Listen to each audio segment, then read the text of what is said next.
Crimes passionnels, disparitions inquiétantes ou machinations diaboliques, percer les secrets des faits divers les plus marquants et plonger au cœur des affaires les plus étonnantes de l'histoire judiciaire. La découverte de la vérité ne tient parfois qu'à un fil. Bienvenue dans Chroniques criminelles. Dans cet épisode, l'affaire Devin Barber. Je vous propose de partir pour les États-Unis et plus précisément à Kenly, en Caroline du Nord. C'est là que depuis l'adolescence, Allison, Stéphane et Devin sont comme les trois mousquetaires inséparables et amis pour la vie. Mais le 26 novembre 2010, leur destin bascule. Au cours d'une soirée, Stéphane tire sur Devin et le tue. Comment en sont-ils arrivés là ? Quel drame s'est joué entre les deux copains d'enfance ? La réponse dans ce podcast inédit de Chroniques criminelles. Kenly, un petit village situé en Caroline du Nord. C'est ici qu'Allison Sherrod a passé son enfance. Âgée de 21 ans, elle étudie maintenant à l'université de Riley, à 75 km de là. Mais dès qu'elle le peut, elle rentre chez elle, comme en cette fin novembre 2010, pour fêter Thanksgiving en famille. Je supportais très mal de vivre aussi loin. J'avais hâte que la semaine se termine pour pouvoir rentrer chez moi et passer du temps en famille. Te voilà, ma chérie. Coucou, maman. J'allais enfin pouvoir arrêter de penser à la fac et aux examens pendant quelques jours. Me détendre, mettre les pieds sous la table et manger pendant des heures.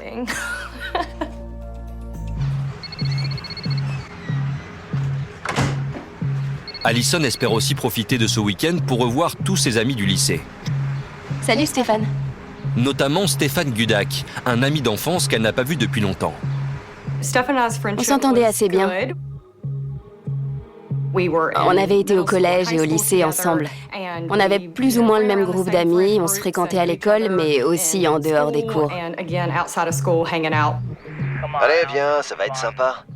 Stéphane m'a dit que ses parents seraient absents tout le week-end et que si je ne retournais pas tout de suite à Raleigh, j'étais invitée à passer la soirée chez lui avec quelques amis communs. Il y aura qui ? Tout le monde. Mais encore. T'es sérieuse, là? Ouais, j'ai invité Devin.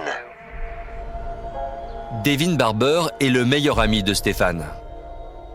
Mais c'est aussi l'ex-petit copain d'Allison. Et elle ne l'a jamais revu depuis leur rupture, 2 ans auparavant. De l'eau avait coulé sous les ponts. Je me suis dit que ce ne serait pas bien grave qu'il soit présent à la soirée. Ok, je serai là. À quelle heure ? 19h30. Ça marche.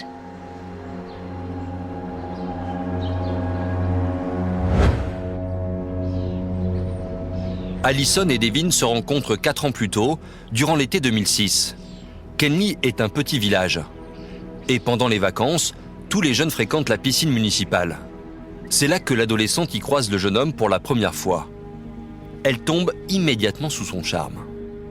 La première fois que je l'ai vu, j'ai eu des étoiles dans les yeux. C'était un très très beau garçon. Il avait de longs cheveux blonds, des yeux bleus et un joli bronzage. Il était vraiment canon. Le coup de foudre est réciproque. Dès leur rencontre, ils passent tout leur temps ensemble. Le visage de Devin s'éclairait à chaque fois qu'il parlait d'elle. Allison était capitaine des Pom Pom Girls et avait été élue reine de la promo. Elle était adorable. C'était la plus jolie fille du lycée. Encore aujourd'hui, quand je reparle d'elle avec mes anciens copains de classe, on est tous d'accord. Allison, c'était vraiment quelque chose. Elle était très belle, très séduisante. Une chose est sûre, elle ne laissait pas les garçons indifférents. Et pour ne rien gâcher, elle était brillante.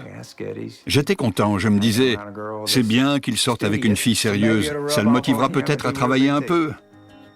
Il est tombé amoureux tout de suite, dès la première rencontre.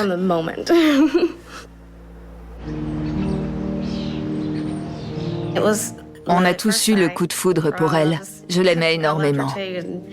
Elle faisait partie de la famille.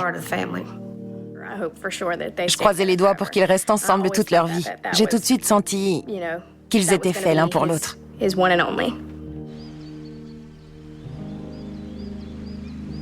Devin a tout juste 16 ans et Allison 17. Ils vivent leur première vraie histoire d'amour. Le jeune couple est sur un petit nuage. Il me rendait heureuse et me traitait comme une princesse. Je me sentais bien avec lui. C'était le bonheur. Quand je suis entrée en terminale, je me souviens m'être dit « Je crois qu'on va passer le restant de nos jours ensemble. » Mais après avoir décroché son bac, Allison décide d'entrer à l'université, ce qui implique de déménager à Riley, à plus d'1 heure de leur village natal. Devin, lui, vient d'entrer en terminale et il ne peut pas encore la suivre.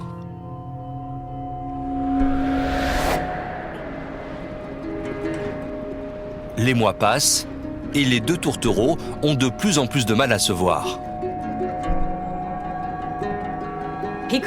Il ne pouvait pas venir à Raleigh et moi, je ne pouvais pas rentrer à la maison. Il y avait toujours un imprévu, un projet à rendre, des révisions à faire. Ça n'avait aucun sens de rentrer tous les week-ends. Ma priorité, c'était la fac. Je voulais réussir mes études. On s'est demandé plusieurs fois si ça valait le coup de continuer et s'il ne valait pas mieux se séparer. Je savais que ça arriverait un jour ou l'autre. Avant, Allison était tout le temps fourrée à la maison. Elle passait tous ses week-ends avec Devin. Et puis, petit à petit, ils se sont éloignés. Allison et Devin ne supportent plus la distance qui les sépare. Après 2 ans de relation, ils décident de rompre. Il avait très mal vécu leur séparation. Il aimait Allison à la folie. Lui qui nageait dans le bonheur s'est transformé du jour au lendemain. Il était triste, il dormait sans arrêt. Il n'avait plus vraiment de raison de se lever le matin. Après leur rupture, l'adolescent est anéanti. Inconsolable, il arrête brutalement le lycée en cours d'année. Ça m'a beaucoup déçu. Je priais pour qu'il change d'avis. Il s'était renseigné pour rejoindre l'armée, mais là-bas, il refuse les jeunes qui n'ont pas terminé le lycée. Il faut avoir le bac pour s'engager. Donc ça aussi, c'est tombé à l'eau. Quand on décroche de ses études, les options sont limitées. Il ne savait pas encore ce qu'il voulait faire de sa vie. Au lieu d'aller en cours, Devin se met à traîner. Et surtout, il commence à avoir de mauvaises fréquentations. Au village, on les surnommait les démons, parce qu'ils aimaient l'alcool, la provoque et la bagarre. Je te jure, mec! Je te jure! On peut dire qu'il était allergique à l'autorité. Quand on avait le malheur de le remettre en cause, il nous le faisait payer. Et quand on le fixait un peu trop longtemps, il disait « Tu veux ma photo ?» Ça t'embête si je te prends une bière? Non, vas-y, il y en a dans la glacière. Nickel. Serre-toi. Sa phrase préférée, c'était « Hey connard, tu veux te battre ?» Mais après 2 années d'errance, Devin reprend enfin sa vie en main. Il renoue avec ses copains d'enfance. Et en particulier avec Stéphane Gudak, son meilleur ami. Devin accepte même de se rendre à la soirée que Stéphane organise chez lui le 26 novembre 2010. L'occasion pour Devin et Allison de se revoir après 2 ans de silence. Sur la route, j'ai commencé à stresser à l'idée de le revoir. Mais j'avais dit que je viendrais, alors je ne pouvais pas faire marche arrière. Allison est nerveuse. Elle n'a pas revu son amour de jeunesse depuis des mois. Alors elle redoute un peu ses retrouvailles.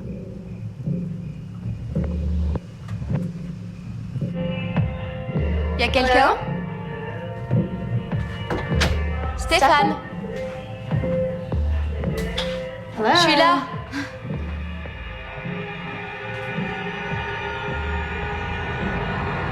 Allison! Arrête! Oh, fais pas ta rabat joie. Ils sont où les autres? T'en fais pas, ils arrivent.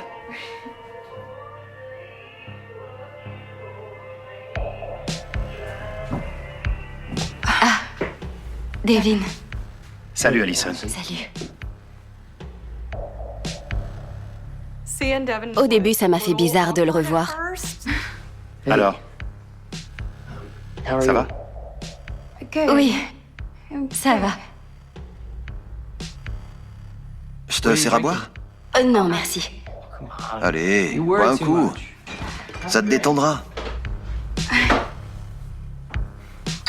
J'étais curieuse de voir s'il avait changé. Moi, de mémoire, je m'étais teint les cheveux. Quand je l'ai revu, mon cœur s'est emballé. C'était un mélange de trac et de joie. Ça fait un bail qu'on s'est pas vus tous les deux. C'est clair. On a échangé des banalités. Quoi de neuf? Comment ça va depuis tout ce temps? On était un peu mal à l'aise. Devin et Allison sont contents de se retrouver. Merci. Pas de soucis. Mais entre eux, la gêne est palpable. Et la présence de Stéphane n'arrange rien à la situation. Je croyais que vous aviez tourné la page. Bonjour l'ambiance. C'était le spécialiste des remarques déplacées. Il n'en ratait pas une. Stéphane a toujours été très franc avec Devin, même quand ce dernier sortait avec Allison. Car les deux jeunes hommes sont comme les doigts de la main depuis leur plus tendre enfance.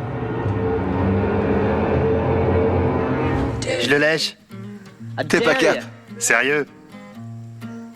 Ah. Bravo. C'est dégueu. Devin Barber tente l'impossible. Une amitié indéfectible unit les deux adolescents. Ils se sont rencontrés alors qu'ils n'étaient que des enfants et ils partagent les mêmes passions. Si je me souviens bien, Devin et Stéphane ont fait connaissance au camp scout de Pine Level.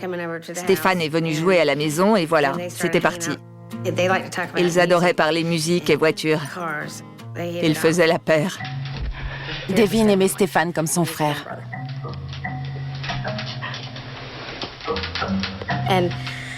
Rien n'aurait pu les séparer. Ils pouvaient toujours compter l'un sur l'autre. À l'adolescence, Devin gagne en assurance. Tout le monde le remarque et il plaît aux filles.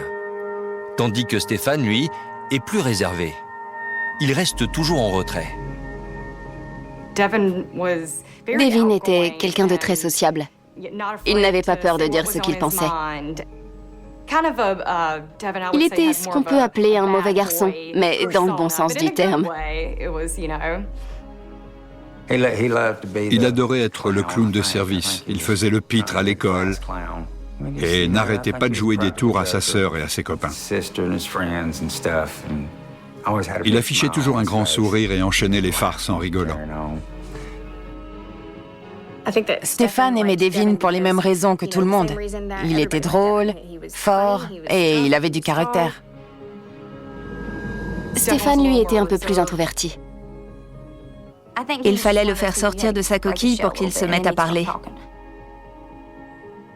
Dès qu'il y avait du monde, ça le rendait nerveux. Il ne savait plus quoi dire. C'était un garçon très maladroit. Ça m'a tout de suite frappée. Quand mon frère se mettait à parler, toutes les filles le trouvaient drôle, charmeur. Elles buvaient ses paroles. Mais quand c'était au tour de Stéphane, il avait le chic pour mettre tout le monde mal à l'aise. Leur amitié ne semble pas en souffrir. Même après être tombé amoureux d'Allison, Devin fait tout pour que Stéphane ne se sente jamais à l'écart. On était un peu comme les trois mousquetaires. On était tout le temps fourrés ensemble. Devin et Stéphane étaient comme cul et chemise. Ils pouvaient passer des heures à refaire le monde. Et moi, je m'asseyais un peu plus loin et je les écoutais bavarder.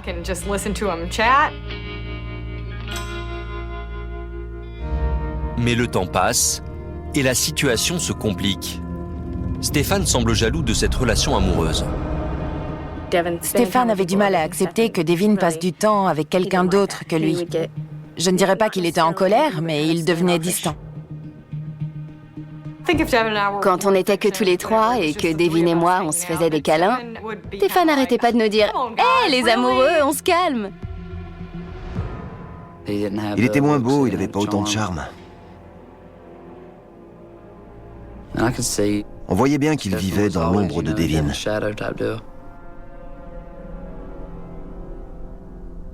C'est à cette période que Stéphane ressent le besoin de prendre de la distance avec le jeune couple. Il décide de quitter la région pour s'engager dans l'armée. Rapidement, il part pour l'Irak.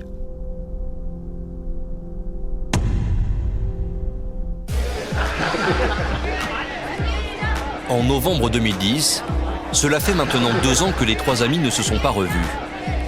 Stéphane est rentré définitivement du Moyen-Orient.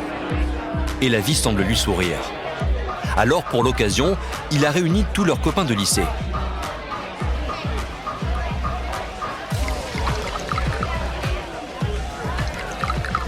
Je termine la fac dans 1 an et ensuite je commence à travailler dans la mode. Imagine, tu deviens célèbre.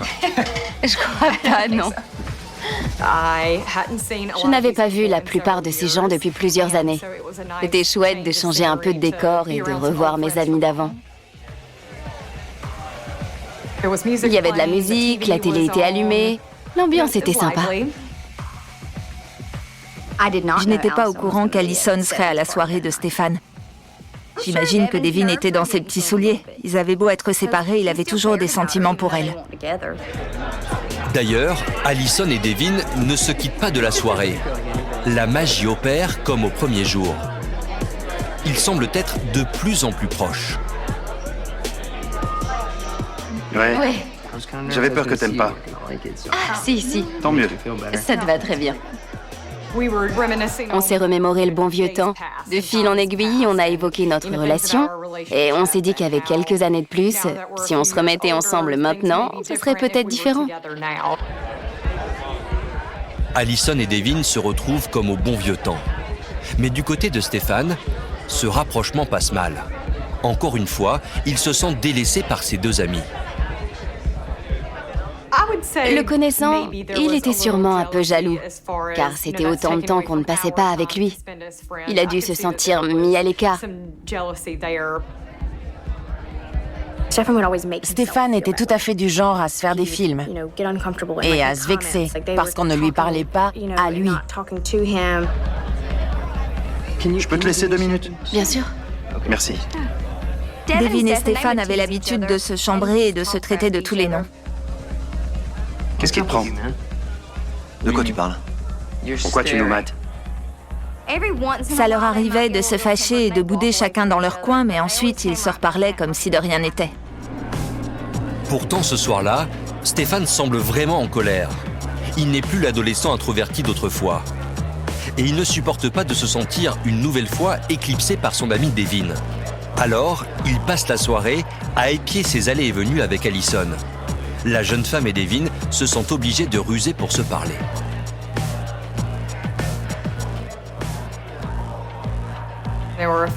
Je me suis retrouvée plusieurs fois en tête-à-tête avec Devin. Par exemple, quand les autres allaient à la cuisine, on restait discuter au salon. Et quand ils revenaient au salon, on allait sur la terrasse.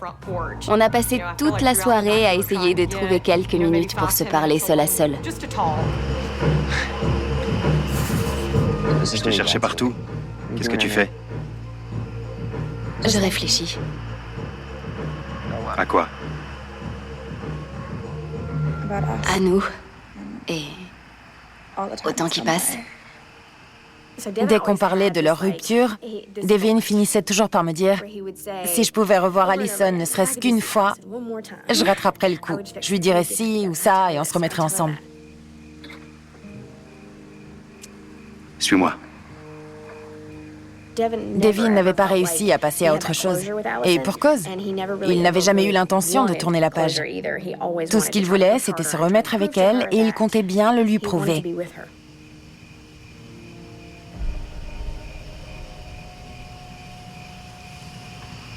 Tu me manques.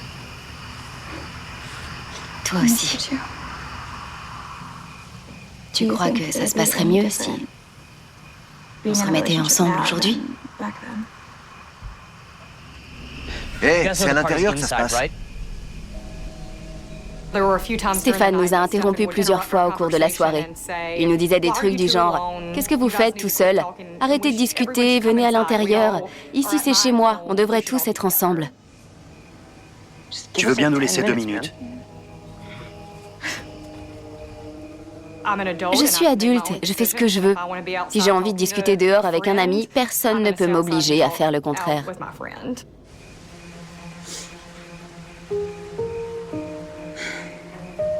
On devrait se revoir avant que tu retournes à Raleigh. Oui. Il y aurait peut-être moins de pression. Hé, ça va?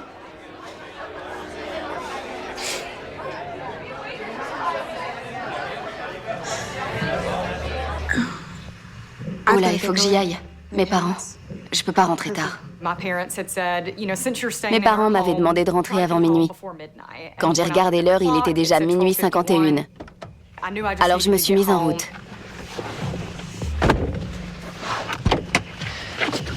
Attends, j'ai un truc à te dire. Ok. Il m'a dit, malgré les années qui passent, je t'aime encore.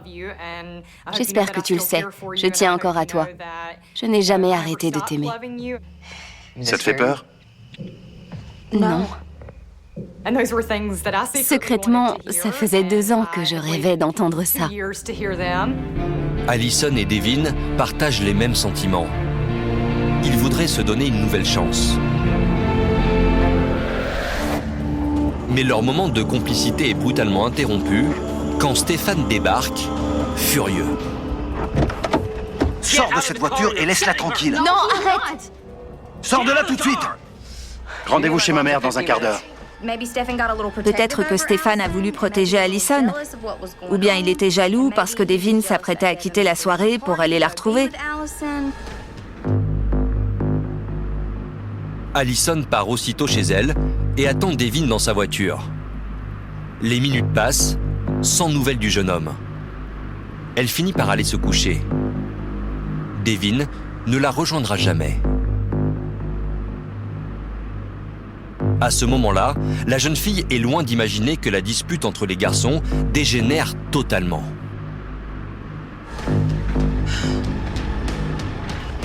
Dégage d'ici. T'es malade ou quoi? J'ai dit dégage. Aucun d'eux ne parvient à se maîtriser. Des années de rancœur remontent soudain à la surface.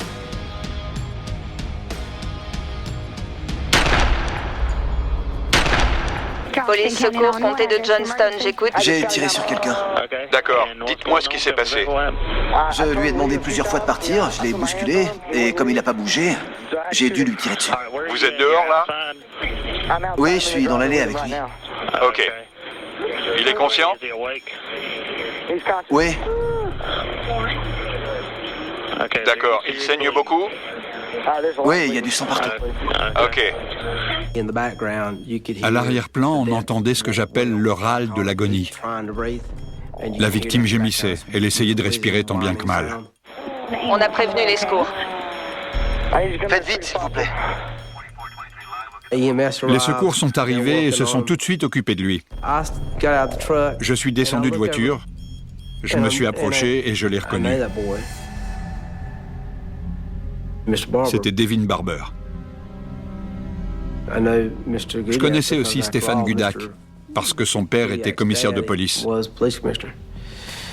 Je ne m'attendais pas du tout à ça.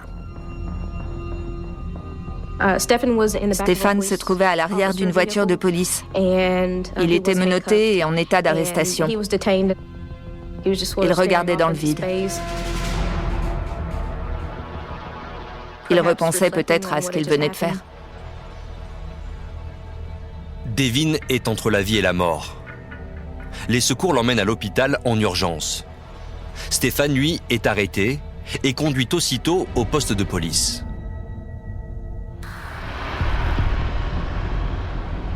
Trois heures plus tard, les parents de Devin sont réveillés en pleine nuit par le téléphone.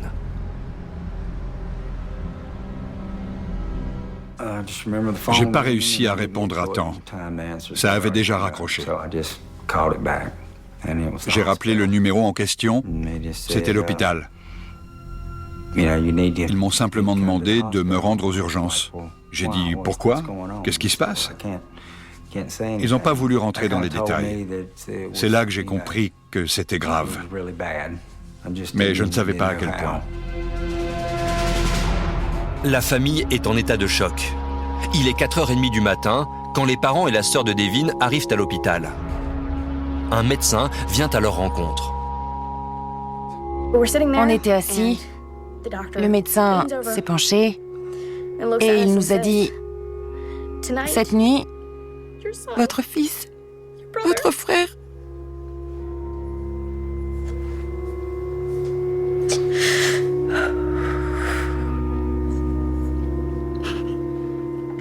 Je suis navrée, mais on lui a tiré dessus et il a succombé à ses blessures.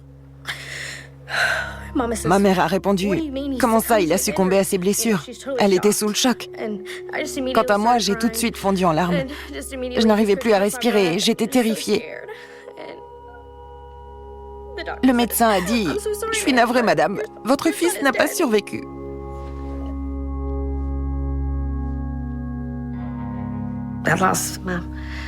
J'ai perdu mon premier enfant, mon garçon.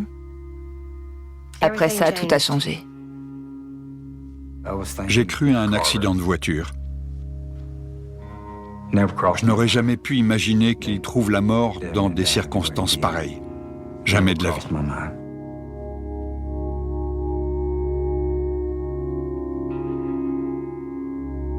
J'ai demandé si la police savait qui lui avait fait ça.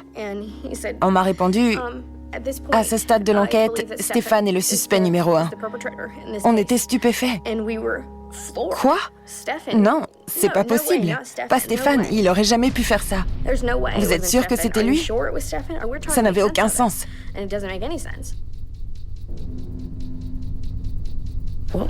Pourquoi aurait-il fait une chose pareille ? Pour comprendre comment les deux amis ont pu en arriver là, la police interroge tous les jeunes présents à la soirée. C'était des amis d'enfance. Ils avaient fait le lycée ensemble. Ils avaient le même groupe d'amis. Devin était là parce que Stéphane l'avait invité. Se retrouver avec le sang de son meilleur ami sur les mains, ça m'a fait penser à Abel et Caïn. Dans un premier temps, la police cherche avant tout à établir le mobile qui pourrait expliquer le geste criminel de Stéphane.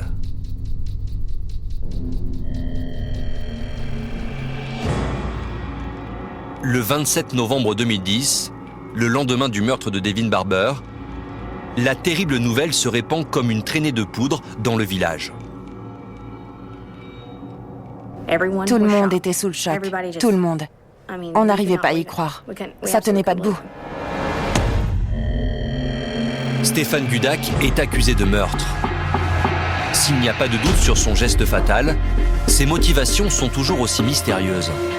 Et face aux enquêteurs, il reste silencieux. Il est donc placé en détention dans l'attente de son procès. À Kenly, l'enquête se poursuit. La police veut entendre au plus vite Allison, qui semble au cœur de l'affaire. Mais la jeune fille ignore encore tout du drame qui s'est joué pendant la nuit. Ce matin-là, je me suis réveillée vers 7h30 et quand j'ai allumé mon téléphone, j'avais un message du bureau d'enquête de Caroline du Nord. Ils avaient quelques questions à me poser et me demandaient de les rappeler.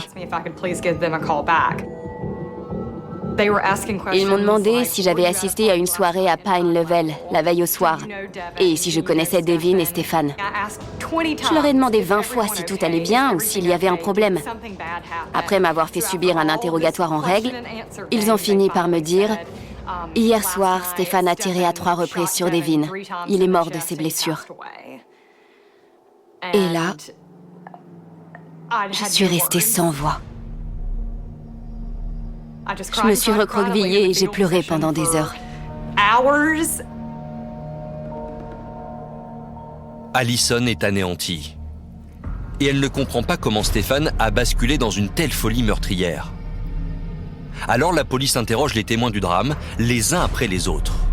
Et peu à peu, un mobile se dessine.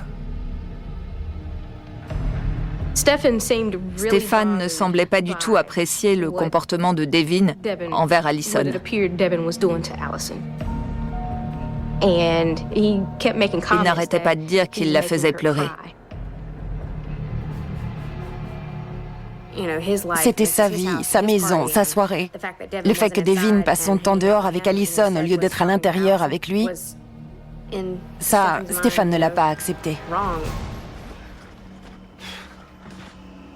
D'un seul coup, il s'est mis à faire les 100 pas. Son comportement a changé et il s'en est pris à Devin Barber. Je t'ai dit de partir! Hors de contrôle, Stéphane aurait alors insulté son ami. La situation devient explosive. Il lui a dit « Devin, t'es qu'une espèce de gros débile, t'arriveras jamais à rien, t'es minable. Tout ce que tu sais faire, c'est picoler. » Il voulait absolument renvoyer une image de gros dur, capable de tout faire et de tout encaisser. Il essayait désespérément de faire croire que lui aussi était un mauvais garçon et que Devin ne lui arrivait pas à la cheville. D'après les témoins, M. Gudak aurait menacé son ami. Il lui aurait dit, je cite, « Je te préviens, si tu ne pars pas, je te tue. » Ils en sont venus aux mains. Stéphane a bousculé Devin le premier. Devin a riposté.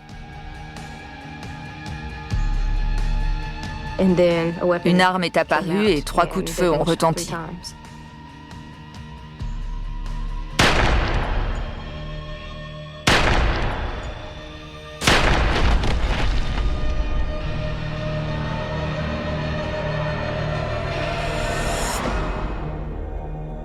Le procès de Stéphane Gudak s'ouvre en août 2012.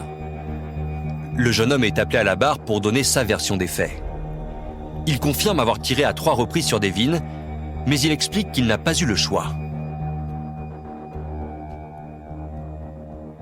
Il a plaidé la légitime défense. Il était allé en Irak. Il avait vu l'horreur de la guerre. Mais une simple dispute avec son soi-disant meilleur ami, c'était trop difficile à gérer. La solution, c'était de sortir une arme et de lui tirer dessus à 3 reprises. Ça fait beaucoup pour de la légitime défense. La famille et les amis de Devin ne croient pas à la version de Stéphane. Selon eux, le jeune homme avait un mobile et ce soir-là, il l'a abattu de sang-froid. C'est la jalousie qui l'a poussé au crime. Il ne pouvait pas la contenir plus longtemps. Il fallait que ça cesse. Pour moi, c'est la seule explication possible. Tuer quelqu'un, lui ôter la vie, c'est un acte insensé. Personne n'a le droit de faire une chose pareille. Après une semaine d'audience, le verdict tombe. La cour déclare Stéphane Gudak coupable d'homicide volontaire. Les jurés ne croient pas à la thèse de la légitime défense, car c'est Stéphane qui a provoqué la dispute.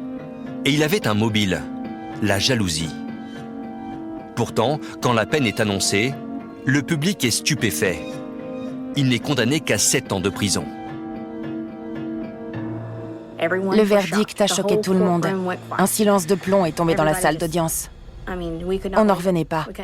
C'était comme si Devin était mort une seconde fois. Sur la première page, il y a écrit « Pour Devin ». Devin, tu peux le baisser un peu? Super, merci. Aujourd'hui, Allison Sherrod ignore ce que l'avenir leur aurait réservé. Mais chaque jour, elle continue d'avoir des regrets. Si je n'étais pas allée à cette soirée, il ne se serait pas disputé et Devin serait toujours en vie. Je pense surtout à lui le jour de mon anniversaire et quand les beaux jours arrivent, parce qu'on s'est rencontrés en été. Dès qu'il se met à faire chaud, ça me rappelle notre amour de jeunesse et tous les étés qu'on a passés ensemble. Sa mort a laissé un grand vide et m'a brisé le cœur. Je ne comprendrai jamais le geste de Stéphane. Allison a dit au tribunal qu'elle aurait voulu porter son enfant. Ils se seraient peut-être remis ensemble, et peut-être même qu'ils se seraient mariés. On ne le saura jamais. Il me manque tellement. Je me demande tout le temps à quoi ressemblerait notre vie s'il était encore parmi nous. Aucun parent ne veut enterrer son enfant. Sa mort a détruit notre famille. C'était un garçon adorable.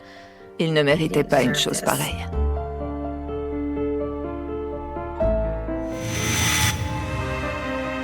Vous venez d'écouter Chronique criminelle. Si l'épisode vous a plu, n'hésitez pas à mettre des étoiles, à commenter ou à vous abonner sur votre plateforme d'écoute préférée. Et retrouvez dès la semaine prochaine un nouvel épisode de Chronique criminelle.